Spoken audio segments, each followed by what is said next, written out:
All right, so aim 13.2, Louis XIV of France, how does he exemplify the absolute ruler?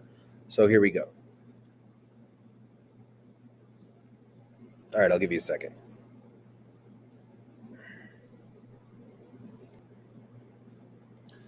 All right, so I've been teaching for a little while, but when I wrote this, Louis XIV had been the longest reigning king or monarch, if you will, in European history for 72 years. I have to go back and look, but that may have changed with the Queen of England. Um, I think there's a lot of memes and jokes on the internet about how this lady's like immortal, basically. So she's like 1,000 years old, but so I have to go back and look at how long she's been reigning, but she might have surpassed Louis XIV here for longest reign of any monarch in European history. But long story short, Louis XIV is crowned king at age 4 when his father dies.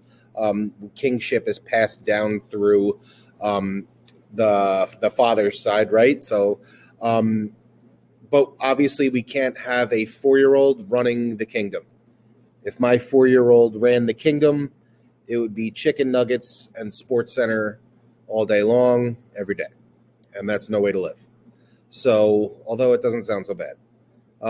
But long story short, we can't have a 4-year-old running the kingdom, so we need a committee to kind of run France until Louis XIV is ready to kind of come into his own and take ownership of his position and kind of take control of the government. So the pictures you see here are all Louis XIV at various phases of his youth and into his adulthood. Clothing was a little bit different back in the day. So they used to dress kids up in a lot of different kinds of clothes. So it was kind of more clothing wasn't so gender specific like we think of it these days. So kids of all genders kind of wore the same style of clothing. So that's what you're seeing here. And then when he gets older, you can see him in kind of his royal garb here. All right, I'll give you a second here.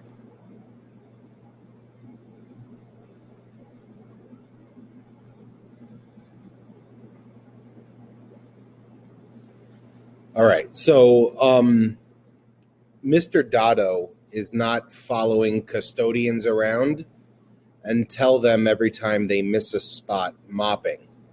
Louis XIV would do that.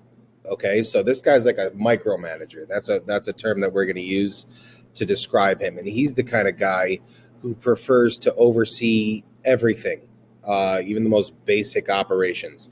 You missed the spot mopping. He's choosing the silverware and the style of plates that they're going to have. He is choosing the flowers that are going to be grown in the flower garden, and just the dress codes of his army. Pretty much everything. Okay, he's in control of everything, even seemingly non-important details. And this is, he's also kind of paranoid. Okay, so paranoid and micromanager are words that we're going to use to describe Louis XIV, and this makes him a great example of an absolutist ruler. Louis XIV is so paranoid that he's going to design a palace called Versailles, and he's going to force all government officials to spend the vast majority of their time at Versailles, specifically so he can keep an eye on them and know what's going on. He figures if he keeps everyone kind of close to him, he can closely monitor the whispering and the talking and the communication, and he can kind of keep a firm grip on control. This is an example of how paranoid and controlling he is, and how much of a micromanager he is, right? So it seems like this idea of building this place where everyone has to spend the vast majority of their time seems like a miserable existence, and almost as though you're in prison. But in this particular case, prison maybe not so bad. So this is an aerial view of Louis XIV's palace at Versailles. Today, this building operates as a museum. This is one of the preeminent attractions in and around Paris, France. So that was the aerial view. This is the view from kind of the backside. You can see the courtyard. Um, Everything is covered in gold. Everything is cast in gold. So we're talking about supreme luxury. Okay, this is the fountain in front. This is what they call, I think, the Hall of Mirrors. So this is the hallway. Okay, this is not even a room. This is just the hall. Okay, so we get an idea of kind of what's happening. Gold everywhere, crystal chandeliers everywhere. You could see the artwork on kind of the arched ceiling here. This is all hand painted. I mean, we're talking supreme luxury. Okay, here's another view. Same deal, like really, really incredible.